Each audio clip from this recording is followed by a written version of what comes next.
3. Olá, seja muito bem-vindo e bem-vinda a mais uma edição do nosso Happy Hour BP, o programa aqui que a gente replica como se fosse um boteco na Faria Lima, é claro, com a nossa grande cerveja praia. Deixa eu pegar aqui rapidinho aqui, a cerveja praia, a cerveja do Condado, que está conosco nesse projeto maravilhoso aqui, né? Nesse balde aqui cheio de praia. Hoje vai receber aqui o grande Christian e a Mariana, que vão estar conosco aqui lá da NPL Brasil, para a gente tentar entender o negócio de vocês, porque eu acho que é um papo que ele é exatamente a lógica desse programa. Que eu acho que tem coisa que você só entende com cerveja. Entendeu? Então, assim, o pessoal, por exemplo, da Axia veio aqui falar sobre mesa proprietária. Mesa proprietária, se tiver sóbrio, você não entende. Entendeu? Agora, com cerveja, você já entende mais, já vai mais tranquilo. Então, sejam muito bem-vindos aqui ao nosso Happy Hour BP, gente. Vamos fazer um brinde rapidinho aqui. Viva! Muito bem, um viva aqui. Muito bem, saúde. Boa. Eu gostei que ela é do time saúde. A galera que manda um cheers, e eu fico sempre muito desconcentrado quando a pessoa fala, tipo, um cheers. Pra mim, eu fico meio, tipo... Mas eu mandei o viva, né? Você mandou um viva. Um viva é bonito. Tá vendo? Um viva! Muito bom. Bom, gente, vamos então falar um pouco sobre a NPL Brasil. Quero entender um pouco o que vocês fazem lá na NPL, qual é o mercado de vocês, na verdade de casa, enfim. Quem quer começar apresentando a NPL aí? Eu posso começar. Manda bala. Vamos lá. Bom, NPL Brasil é uma empresa que está completando 4 anos. A gente criou a empresa a partir de uma experiência muito longa que eu e alguns sócios tínhamos de recuperar créditos estressados.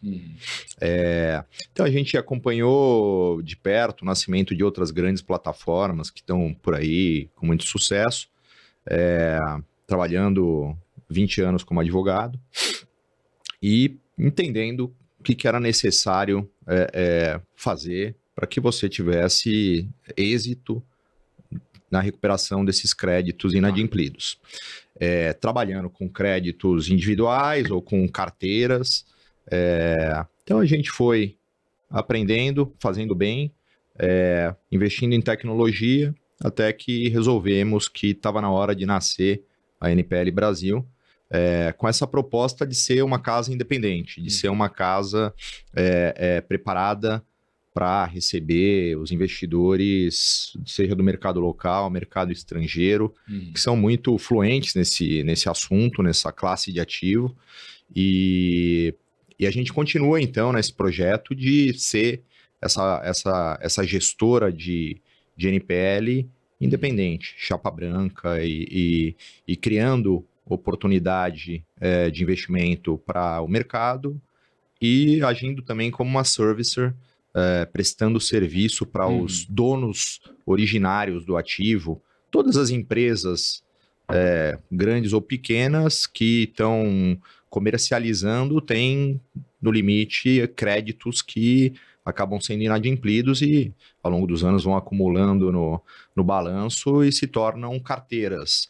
Às vezes, essas empresas jamais transacionam essas carteiras. Então, a gente presta o serviço diretamente para o dono originário da carteira ou a gente também está preparado para transacionar, colocar um ativo como esse no investidor vocacionado que entende essa classe de ativo e daí a nossa missão é original deal, empacotar isso, colocar com o investidor e depois dar liquidez no ativo. Perfeito. Quer complementar alguma coisa, Mari?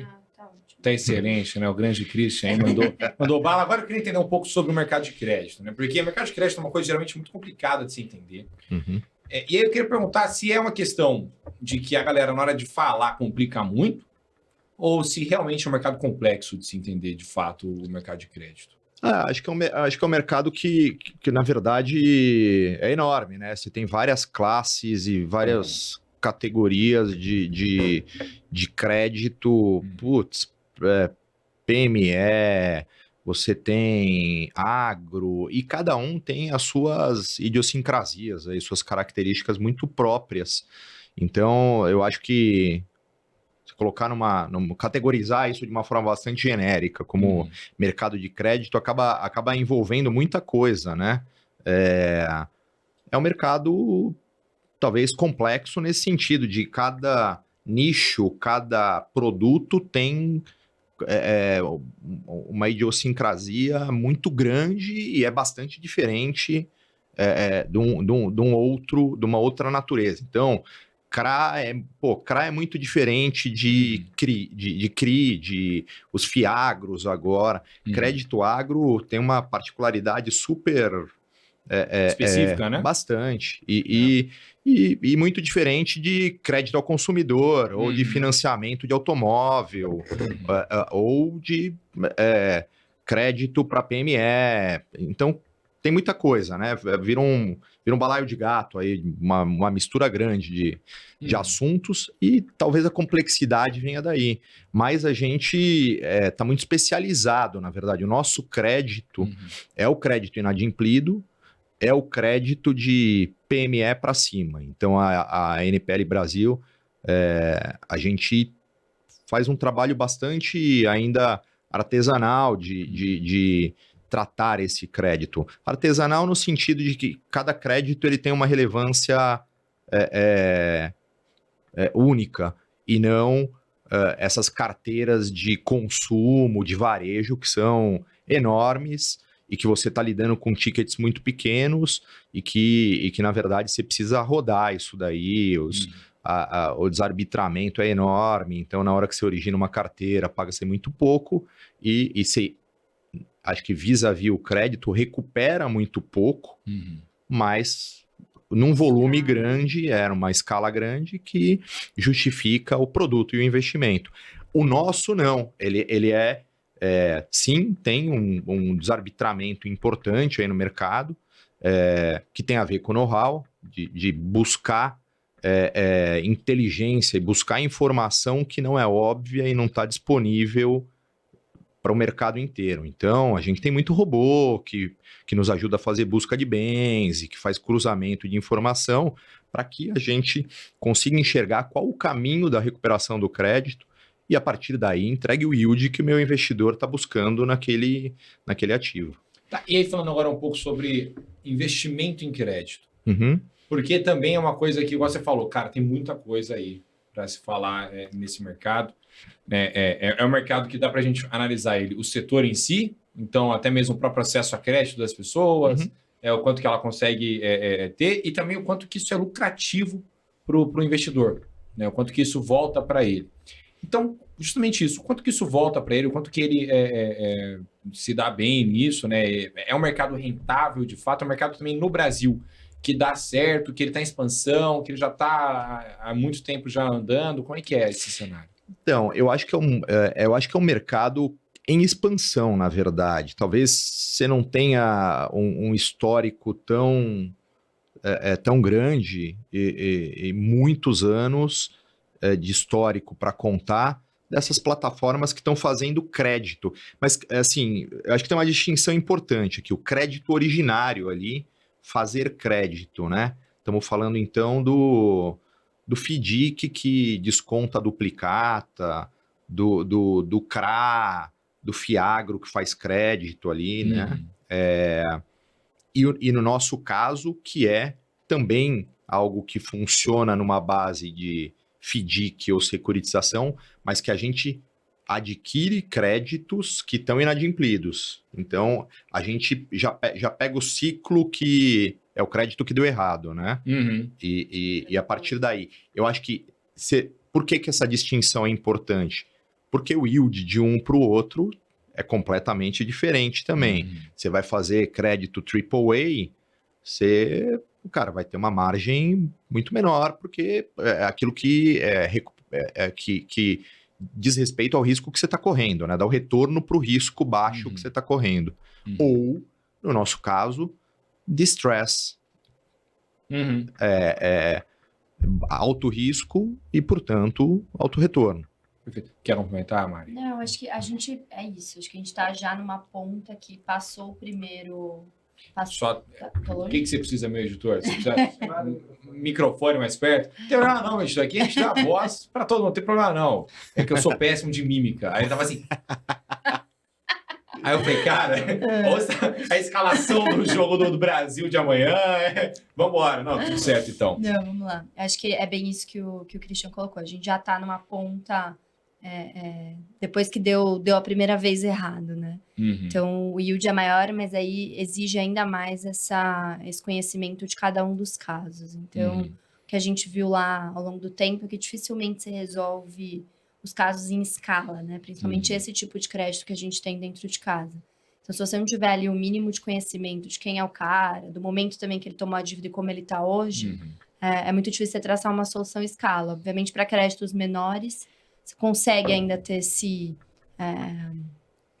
essa resolução mais em massa, né? No nosso caso, a gente precisa ainda, e aí, obviamente, por isso também a tecnologia ajuda muito a gente, porque não dá para você tratar todos os casos com a mesma atenção, mas a conclusão ali, ela ainda é de um analista que junta todas essas informações que a tecnologia ajuda muito para dar uma solução ali de resolução para o caso. Acho que isso para a gente foi sempre muito, muito fundamental, assim, né? Todos os casos que a gente resolveu é porque a gente juntou as informações que não estavam ali muito bem organizadas pelo credor que estava antes e que a gente assumiu a posição, ou pelo próprio devedor, que não tinha todo o mosaico de informações. Então, ainda um desafio importante, né? Que também acho que faz parte aí do amadurecimento desse mercado. E eu acho que tem um aspecto que é importante. É um mercado enorme, é gigantesco. Estamos falando de números da ordem de trilhão, 1, 2 trilhões. É o que você tem. Às vezes, de forma bastante visível em sistema do Banco Central ou no balanço de companhias, e às vezes não. O negócio sumiu em algum lugar ali do balanço, já fez write-off, já não está mais contabilizado, mas está numa gaveta lá, cara. Tem esses créditos e para cada lugar que você olha, você sabe que tem um volume importante. Então, puxa, no balanço dos bancos, nos bancos de legado, né? Ali quando teve 20, 25 anos atrás, teve aquela consolidação bancária muito forte, o Itaú, o Bradesco, Santander, comprando vários bancos que estavam sendo privatizados e tal. Isso daí foi ficando ou no Estado ou no banco adquirente mesmo. E, eventualmente, você vai encontrar esses ativos, carteiras gigantescas, enormes. Imagina, carteira que ainda está aqui com o Santander, que é a carteira do Banespa. A gente... Nossa, isso é tempo, hein? Pois é. Mas acho que tem um aspecto importante aqui, que é esses créditos, o fato deles serem antigos, não significa que eles perderam o valor dele, o valor implícito. Porque... Mas aí, o que você está comprando quando você compra uma carteira dessa antiga, por exemplo? Porque o crédito hoje eu entendi o que é, mas, por exemplo, você pega uma carteira de crédito da época do Banespa, o que você está comprando exatamente assim para a galera de casa? Porque eu acho que a galera de casa deve ter muita dúvida disso, assim, não, beleza, eu sei que tem uma carteira de crédito Banespa de 30 anos atrás, e que meu investidor aqui, meu assessor tá falando que, vamos comprar, que é uma boa. O que é isso que a pessoa está comprando? Bom, ela está comprando títulos vencidos que, na verdade, se ainda fosse... É mais que o título, na verdade. Porque se fosse o título, ele já estava prescrito. Então, você tem as execuções. São processos que estão correndo no judiciário. Como se fosse um precatório. Não, na verdade uma execução mesmo. É como o Banespa propôs uma execução contra o senhor fulano e essa ação se arrasta há 30 anos. Entendi. E ninguém pagou e aí está sendo corrigido pela... Às vezes você vai chegar nos números que são inacreditáveis, porque você pega os efeitos inflacionários ao longo dos anos, e juro de mora, isso vira bilhões. E logicamente que você não vai ter uma satisfação de bilhões, mas eventualmente você vai ter uma grande satisfação. Se você pegar uma fazenda que 30 anos atrás eram 5 mil hectares lá no Mato Grosso, não valia nada. 30 anos atrás não valia nada. Agora, 5 mil hectares no Mato Grosso hoje, estamos falando de 150, 200 milhões. Justo. Justo. Então, quer dizer, a dívida galopou, mas eventualmente o collateral, a garantia andou junto. Se você tinha um bem depreciável, como, era equipamento Maquinário. industrial, pô, cara, acabou, virou sucata. Uhum. Se você tinha bem perecível e tal, esquece. Daí Mas virou careca, tá quirografário lá. Agora, quando tem garantia imobiliária, Mas aí quando você vai comprar, por exemplo, essas carteiras de crédito, enfim, você sabe exatamente o que está vindo ali ou é como se fosse um tiro no escuro? Igual aqueles programas de galpão lá que você paga R$ 100, aí você pode acertar um galpão com a escultura do Ayrton Senna de cera ou uma escultura já derretida de alguma coisa. eu vou te dizer que nós da NPL sabemos muito bem o que a gente está comprando. Justo. Talvez o vendedor não saiba exatamente o que ele está vendendo, mas a gente, pela nossa capacidade de identificar essas oportunidades, pelas tecnologias que a gente tem embarcado dentro de casa e pela experiência, a gente consegue mapear e filtrar e entender um a um ali quais que são os créditos, pelo menos para ancorar o nosso investimento. Quando eu digo ancorar, eventualmente você está comprando uma carteira de 400 nomes. A gente não vai olhar os 400, eu vou olhar 40. E se nos 40 ali eu já conseguir ancorar para passar um cheque e enxergar o meu retorno de investimento nesses 40, os outros 360 é bônus, né? É lucro. É bônus. Entendi. Perfeito. Mari, vamos lá. O que você faz lá na NPL? Manda pra gente. Vamos lá. Eu faço toda essa ponta que o Cris estava comentando aí da análise inicial das carteiras. Então, meu time é um time de analistas ali que olha caso a caso. Então, por exemplo, chega uma carteira lá que o Itaú está vendendo, Santander, Bradesco, ou não só os bancos, né? A gente faz compra também de bastante empresa do agronegócio. Então, a gente já comprou crédito de muitas tradings que negociam ali com o produtor rural e tem alguns defaults, né? Basicamente, o que a gente faz, a gente olha esses créditos, entende ali o que é nível de garantia, o que é perfil dos devedores também. O tempo da execução, ele importa um pouco para a gente entender se esse é um cara que eventualmente já quebrou e teve a oportunidade de se reestruturar. Então, a gente dá uma olhada nesse ponto de perfil. E depois a gente faz toda a análise de garantias mesmo, que é onde a gente se ancora aí para fazer as compras, né? E aí, passado isso, a gente tomba para um time de gestão mesmo, que faz ali a recuperação dos créditos, né? Eles, como a gente falou, eles estão geralmente ajuizados, então a gente tem um escritório ali contratado para ajudar com a parte judicial e a gente fica na parte de traçar a estratégia. Então, esse segundo time, ele entra também quando a gente está prestando serviço para carteiras que não tenham passado pelo processo de compra e venda. Como o Cris colocou, a gente presta serviço hoje também para quem já tem ali no estoque uma carteira. Então, algumas grandes empresas de capital aberto, que tem ali um acúmulo de NPL, a gente presta serviço direto para eles. A gente fica ali organizando estratégia tanto com o escritório, pressionando o judiciário, que hoje ainda é Que demora pra cacete. Um grande. Perfeito.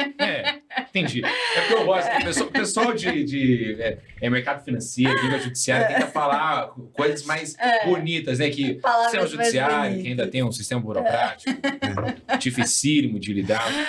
Demora pra cacete. Em outras palavras, demora pra cacete, perfeito. A gente fica tentando empurrar. Não, tudo bem. Você não quer tomar um processo. E eu não tenho dinheiro pra tomar um processo. Então, checkmate, brincadeira. Mas enfim, não, brincadeira. Não, mas pode continuar, perdão. Não, é isso. E aí, o nosso objetivo lá é ou devolver retorno pro credor que fez uma compra, né? Que são os nossos parceiros lá via FDIC ou via alguma estrutura de debênture financeira, ou pro próprio credor originário ali que confiou na gente esse trabalho de fazer a recuperação como um todo. E aí a gente desopila o time interno. Às vezes essas empresas acabam criando um time interno muito grande para tocar esse tipo de ativo, que não é core ali, pegar enfim, sei lá, qualquer uma dessas grandes empresas de capital aberto, não é o core dela fazer recuperação de crédito. Então, às vezes eles incham um pouco as áreas, a gente percebe que entrando dá para ter um resultado melhor. E é isso. Aí, depois da recuperação, a gente parte pro próximo.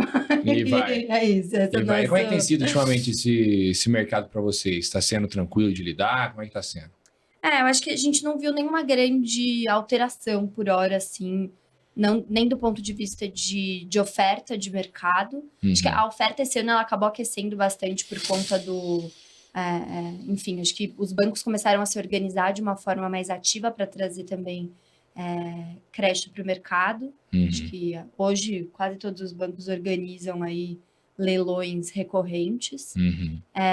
E a gente começou também a buscar os bancos de uma outra forma, né? Durante o ano a gente desenvolveu uma ferramenta bem legal, tecnológica, que busca já os casos que a gente entende ali como bons casos. Então a gente consegue provocar muito os credores ali para falar, puta, ó, gostei desse seu crédito. Se você tiver interesse em vender, a gente já tem um indicativo de preço aqui. E aí, fazendo sentido, a gente evolui. Mas como é que funciona essa tecnologia agora? Que me deu uma curiosidade. Como é que funciona isso daí? Porque, pô, imagina assim, deve ter crédito pra caramba, cara. Pra todo lado, assim. E esse dado, por exemplo, é um dado público, é um dado privado? Não, são dados públicos. Só que é muito dado, então a galera muito dado. É muito rolê, você conseguir Vamos lá. pegar tudo isso. É aquilo que eu estava te contando. A gente está falando de execuções, são processos. Os processos são públicos. Agora... E essa tecnologia, ela faz o quê? Ela lê uma planilha do Excel com tudo isso Não, daí? a gente baixa todos os processos. Então, cara, vamos mapear todos os créditos do Banco do Brasil? Vamos, legal. Pô, põe o robô lá para baixar Mapear tudo. E a partir daí, a gente está filtrando para trazer para nossa análise aquilo que nos é mais interessante. Seja pelo valor do ticket, seja pela garantia, seja um crédito que a gente está imaginando que vai ter uma arbitragem mais interessante, ou seja, que eu vou pagar barato e vou conseguir recuperar bastante. Então, a gente parametriza toda a inteligência artificial ali, os robôs que a gente tem dentro de casa e traz esse insumo para o time aqui da Mari, dos analistas, que depois tem que terminar de fazer a diligência daquele ativo para a gente recomendar daí que os investidores, que o nosso FDIC compre ou não. Perfeito. Agora eu queria falar um pouco sobre esse tipo de análise. Porque a gente que recebe muita gente do mercado financeiro, obviamente o BP Money é um hub de mercado financeiro, e a gente sabe que para renda variável, você tem dois tipos de análise. Fundamentalista e análise técnica. Para mercado de crédito, como é que é a análise que vocês fazem? É uma análise mais caso a caso? É uma análise mais fundamentalista na veia ali? Então, pô, é X, pode me dar Y, né? Sei que o cara está em tais condições, a condição implica em como ele pode acabar levando, ou é uma coisa mais técnica, no sentido de vocês devem ter algum gráfico lá de como é que está o mercado, coisa do tipo? Não, na verdade é uma análise caso a caso.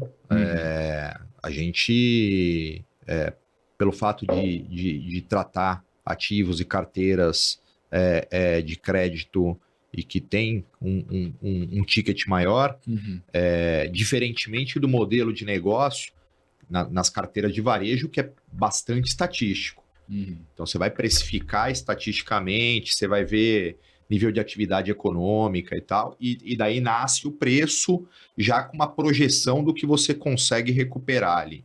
Então, você meio tenta fazer arbitragem no modelo estatístico. No nosso, não. Você tem que entender um a um o crédito, qual é a capacidade de pagamento do Rafael, quais são as garantias, zero também. Coloquei toda a minha casa em Bitcoin, Bitcoin, puta cara, nossa senhora, então tem zero, não precisa nem ligar não, se tiver um dinheiro pra cair aí, deixa, o Serasa vai pegar daqui a pouco, eu nem mexo mais. Vamos rodar lá depois o Rafael, vamos ver ali. Lá, vi meu patrimônio multibilionário.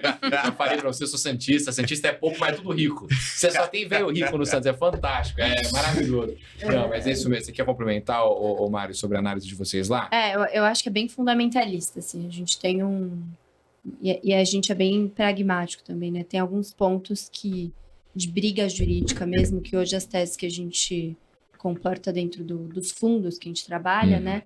Elas são exclusivamente para quando você tem um crédito ali com alguma garantia imobiliária que está atrelada e que a gente quer perseguir. Então, o pior cenário para a gente é chegar no fim do processo judicial ali e, enfim, expropriar o que tem de garantia imobiliária. O que a gente vê é que, na maioria das vezes, a gente sai antes por acordo, né? Então, você começa a pressionar, chegar mais perto do bem ali daquele devedor, e aí você consegue compor alguma coisa que fique bom para as duas partes. Como o judiciário ele demora muito, o prazo para você conseguir isso dentro do processo ele é longo, então quando a gente encurta com um acordo, você tem também um nível de desconto que deixa o devedor feliz, a gente feliz, todo mundo sai numa posição legal. Entendi. Então, ela é bem, eu diria que ela é bem fundamentalista. Eu acho que tem um item que é importante, acho que tem uma explicação bacana para a gente dividir com o teu ouvinte aqui, Rafael, que é a NPL Brasil, as teses que a gente tem buscado agora estão bastante focadas no NPL, e eu vou fazer essa distinção. Então você tem o NPL é esse crédito que foi concedido inadimplido e sobre o qual existe uma execução judicial em andamento. Então, vamos lá. É para ter pouca variação de tese aqui. Eventualmente você vai ter um embargos, uma defesa ali do devedor vencedora, com bons argumentos. Esse caso eu descarto. Eu não quero entrar em bola dividida ali. Eu vou entrar na briga boa, cara, aquela briga que eu vou ganhar. O NPL, então, dentro desses ativos aqui do distress, é essa classe meio do... Você tá entrando e o jogo tá meio ganho, assim. Se tudo correr bem, o resultado esperado só pode ser um. Só um desastre. E eu dei um dinheiro para a Mari não me pagou, porra, eu tenho que ser tutelado aqui no meu direito de cobrá-la. Perfeito. Isso é diferente do Special Sits, que é créditos em RJ, em falência. Então, aí você já começa a ter um elemento mais complexo de teses. Pô, mas esse crédito aqui, a gente está tentando requalificar ele de quirografário para extraconcursal. Isso vocês não mexem. A gente até poderia mexer, mas não está na nossa tese agora. Eu tô no NPL. E um terceiro que são os legal claims, que daí é tese pura, né? Daí pode ser, arbitragem ou qualquer ação, ainda que discutindo o mérito, mas que vai gerar uma indenizatória, que vai gerar um direito de receber. Então, olhando para esses três aqui, os nossos veículos e aqui os nossos investimentos estão muito focados no NPL. Então, para simplificar a tese mesmo. Agora, você tem outras casas que estão com o leque muito mais aberto e atuam com bastante excelência aí no legal claim, nos special sits. Os plays de special sits são gigantescos, né? Claro. Esses plays de, Lava Jato, vai lá, limpa tudo que era credor, entra, vira dono da empresa, ou tenta, coisa da Braskem, esses plays que são fantásticos, enormes, complicados para burro e com aquele risco de tudo ou nada. Tudo ou nada. Que, ganhei, sensacional, ganhei tudo. Alto risco, alta recompensa. Ou, deu errado aqui. Como é que faz? Que deve ser, inclusive, a maior parte dos casos, né?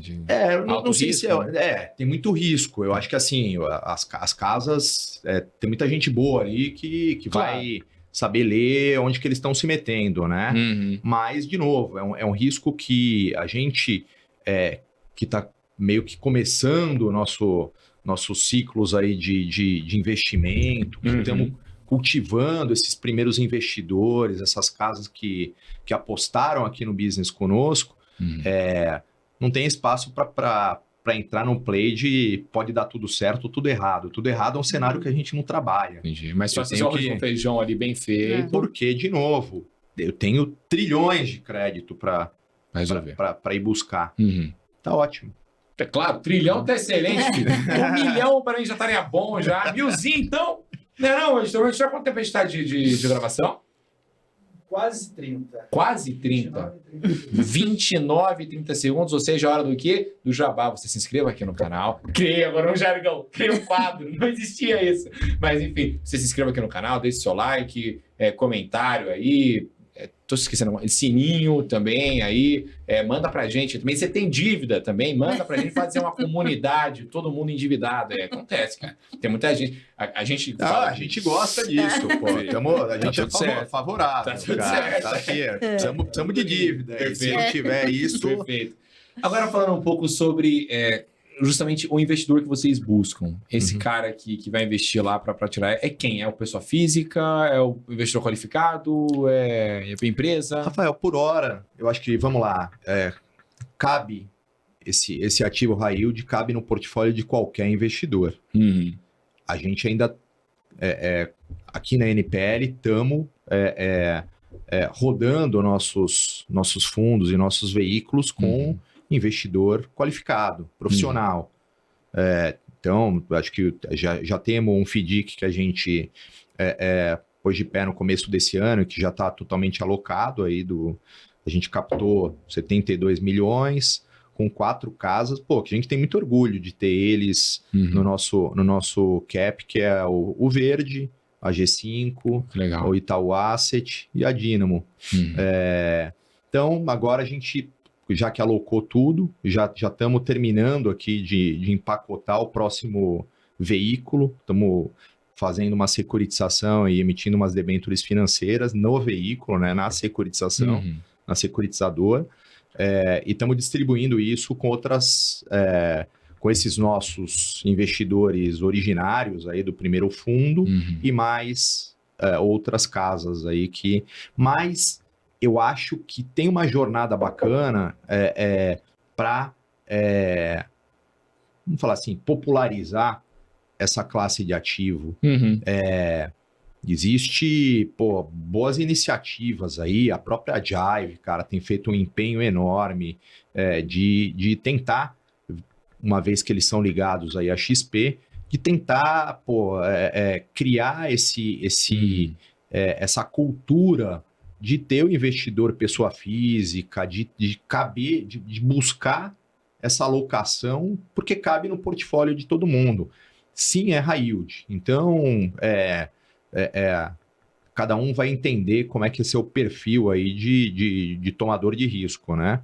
Se você é um cara de renda fixa, se é um cara de equities, mas tem um espacinho lá para o high yield, porque o nosso yield aqui no fundo 1 é algo da ordem de 35% ao ano.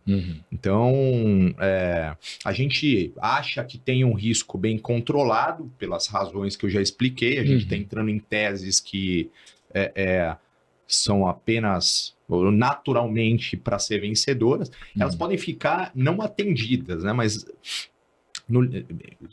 talvez eu não consiga cobrar o 100%, mas a gente já está calculando tudo isso antes de entrar. De maneira que high yield, tem risco, mas a gente tem buscado mitigar os riscos com a parte analítica que nos cabe ali para entregar o yield para o investidor sem que a gente corra risco de alguma coisa dar errado. Perfeito. Mari, quer complementar alguma coisa? Acho que é isso. É isso aí. Não sei o que falar. É isso aí, tá tudo certo. Agora, falando um pouco sobre esse mercado de lugares que investem em crédito, porque você falou um monte de casa, por exemplo, que eu, sinceramente, eu particularmente não conhecia. Como é que é esse mercado por si só? No sentido assim, a gente sabe que o mercado financeiro, por exemplo, quer queira ou quer não, assim, por mais que gestores de fundos são todos amigos e tal, ok, são mesmo, a galera se conhece e tal, mas quer queira, quer não, tem rixa. Sim, a gente sabe que tem rixa de casa de análise com casa de análise, tem rixa de banco, às vezes, com outro banco, sabe? É tão descarado que às vezes você pega propaganda na TV de um banco dando porrada em corretora. Que essa corretora, inclusive, era do próprio banco. Inclusive. Mas, enfim. Então, como é que é esse mercado por si só, o mercado de investimento de crédito? Tá todo mundo muito amigo ou também cada um na sua, assim, e fica eu acho que tem... cada casa tá meio vocacionada aí para fazer alguma coisa e acaba se especializando em buscar um nicho que joga melhor. De novo, é um mercado enorme, né? Então, ainda tem um nível de competição relativamente baixo, tem muito espaço. Certamente, você vai olhar para os processos de leilão mais organizados, como os que o Itaú faz, o Santander, o Bradesco. Bom, tem concorrência, mas não é lá que a gente está querendo fazer negócio. A gente tem uma prospecção ativa, que a gente estava contando para você. Vamos baixar as bases de dados, vamos filtrar e vamos ativamente buscar aquilo que a gente está afim, que a gente gosta e quer investir. Agora, se eu for passivamente ficar esperando pintar a chance ali, a oportunidade, eu vou acabar caindo nesses leilões organizados, mas com concorrência. Que significa isso? Vai pagar mais caro pelo ativo. Perfeito. O preço ali, ele... E daí te espreme o retorno, né? De novo, você tem que precificar bem tua entrada, porque a saída, ela às vezes está meio dada, assim. Você vai analisar e você fala, pô, estamos enxergando aqui essa possibilidade na monetização do ativo. Então, cara, vai apertando ali o ângulo do delta que você tem de yield naquela carteira ou naquele ativo. Perfeito. Eu acho que a grande arte aqui do NPL é precificar direito a tua entrada. Perfeito. Para conseguir ter lucro na saída. Para conseguir ter uma boa saída. Claro. Christian, Mariana, quero muito agradecer a presença de vocês aqui no nosso Happy Hour BP. Foi uma honra enorme bater esse papo com vocês. Voltem mais vezes. Vou começar pela Mari aqui. Muito obrigado, Mari, por ter vindo aqui. Eu que agradeço. Foi ótimo. Valeu. Christian, também muito obrigado pela sua presença aqui. Não, obrigado a você. Foi um prazer enorme. Foi uma delícia estar aqui. Falei que passava rápido, não estamos às ordens. Quando quiser. Só chamar. Eu tenho muita dívida, hein, cara. Vou fazer negociação aí. Não, a gente faz um precinho camarada lá, vai dar tudo certo. E a você que nos acompanhou aqui no nosso Happy Hour BP dessa semana, muito obrigado pela sua presença. Eu vou ficando por aqui, mas você pode continuar nos acompanhando nos outros programas da casa, né? A gente tem o Perdendo a Pose, o Pizza Cripto, os outros programas, inclusive, aqui do Happy Hour BP, o BP Connections, o Fechando o Pregão, o Mercado de Alto, Fora da Caixa, enfim, tem muita coisa aqui no BP Money para você aí ficar sempre a par de muita notícia, muito conteúdo de forma gratuita. É só você se inscrever aqui no canal, deixar o sininho e sempre o like nos vídeos, tá bom? Eu vou ficando por aqui, a gente se vê logo, logo. Até mais. Tchau, tchau!